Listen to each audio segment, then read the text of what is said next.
Hello and welcome again to our regular Maths and English updates. This month we're going to be focusing almost entirely on functional skills. Even with England's lockdown measures being eased for now, we're still very aware that many customers are finding the delivery of functional skills assessments extremely challenging, especially where it involves the cooperation of employers and others. We're therefore going to spend a bit of time looking at the various measures available to support functional skills delivery from ourselves as well as from government. As you would have probably noticed by now, we are running these sessions 3 times each month, but this month we are holding the live sessions a week earlier than usual thanks to the Christmas break.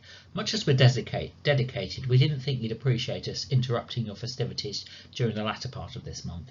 As usual, a recorded version of these webinars will be made available via the Maths and English Resource Hub.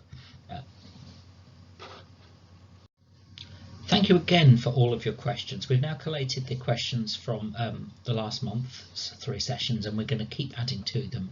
The green boxes indicate the latest content. Since these questions almost always relate to functional skills, you'll find the rolling questions on the 4748 qualification page under Centre Documents. And do please keep them coming.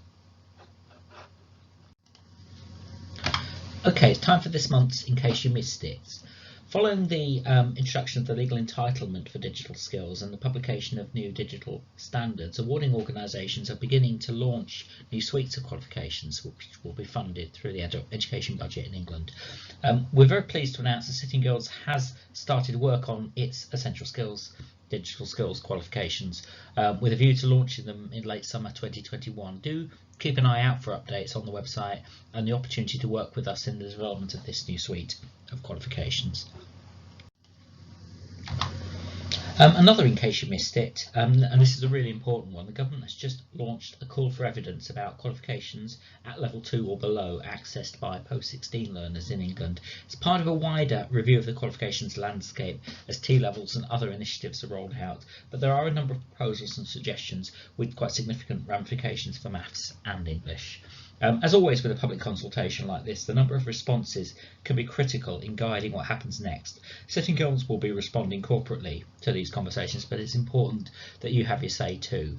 There's a link to the consultation on this slide. It runs until the 31st of January, so there isn't a huge amount of time to respond. And do also be aware that there are actually 2 consultations running side by side. The DfE is also running a separate second stage consultation about qualifications at level 3 and below, and this one you'll notice runs until the 15th of January, so it's probably also worth a look as well, but please don't get confused between the 2 of them. And then finally, you'll see that we're now running a new Working With Us drop-in session each month. The first one was scheduled to take place on the 2nd of December, and there will be one during the first week of every month from now on. You'll find details on the Maths and English Resource Hub under the New to Working With Us menu. It's basically a run through of where you can find all of the key documents on our website and a chance to ask questions. So even if you're not new to working with Sitting Girls as an organisation, you might have individual members of staff who might find this session useful.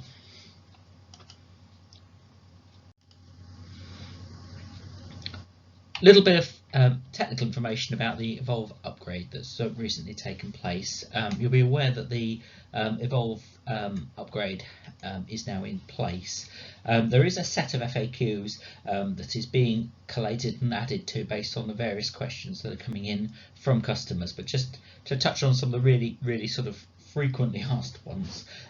One question that's quite regularly coming up is whether every user needs to manually download the software using the link.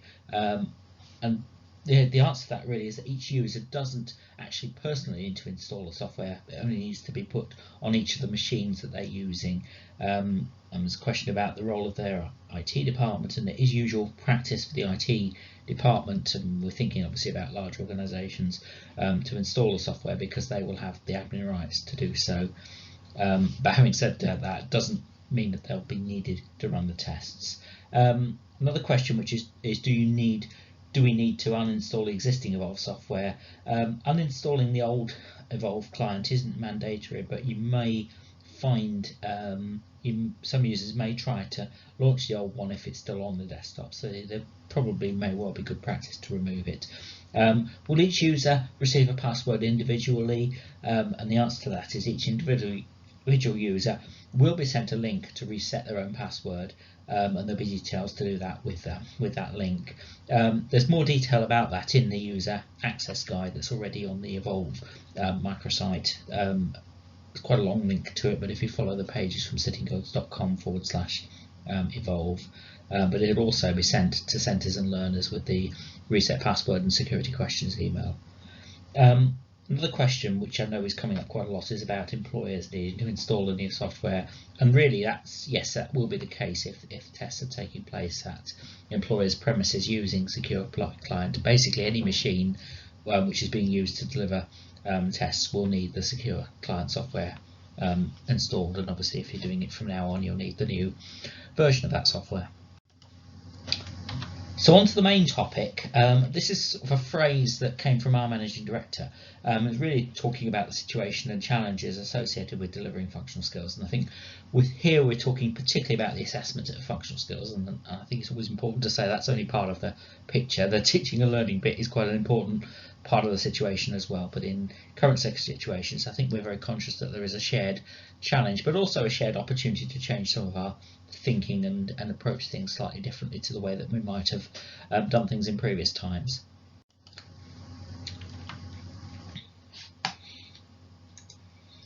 But there are lots of ways we can support you, and we'll have a look at some of these in more detail. Don't forget, of course, that for speaking, listening and communicating, there has been guidance issued for remote assessment, and that has now been incorporated into the standard assessor documents. There is a subtle difference between reformed functional skills in that it's not a COVID-related change. However, for legacy, you do need to complete the centre intention to adapt assessment form if you intend to make use of remote assessment for speaking and listening. The functional skills instruction for conducting exams, the ICE document, has been updated a couple of times recently with some additional flexibilities, especially around moving exam dates and times and using other venues. Do please ensure that you've got the latest version of this document. The current version is 1.3. And it was updated around the end of November. You'll always find the latest version on the 748 qualification documents page. Another thing to be aware of is that the Education and Skills Funding Agency, the ESFA, has recently confirmed that the Exam Support Service fund, a fund that the government has put in place to support sort of COVID-related adaptations in the delivery of training and particularly apprenticeships in this case. It can be accessed by apprenticeship providers to cover some of the additional costs associated with facilitating functional skills exams in current circumstances.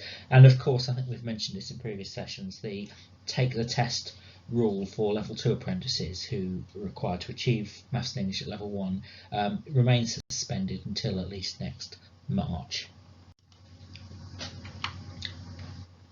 So on the topic of remote invigilation, and it has come up quite a few times in recent months, we've been working with the regulators and with our own technical people around the remote testing of functional skills exams and enabling that to potentially take place at learners' home. The good news is we do now have a solution for doing this. It basically would involve the use of an online meeting application such as GoToMeeting or WebEx or similar.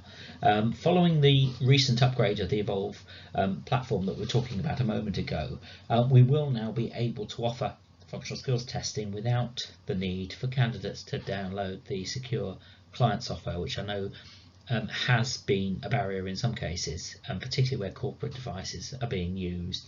The new version of Secure Client, I think we're also aware, does have a higher minimum spec in terms of computer and memory than its previous version, and we're aware that that may well be an issue in some situations, particularly for where older kit is being used for this, and that can also be a barrier.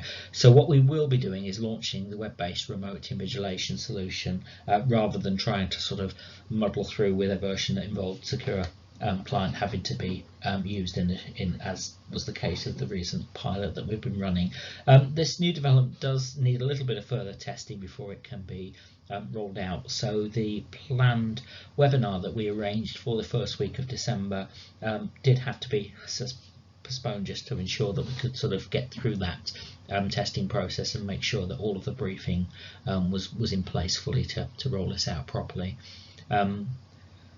But we will be sort of moving forward with that very soon, very early in the new year. Another thing that we're doing, kind of in parallel to the work on remote invigilation, is a network of test centre sites, and this is something that we have introduced during the second week of December, initially using some of our own offices, but using premises in London, Bristol and the Midlands.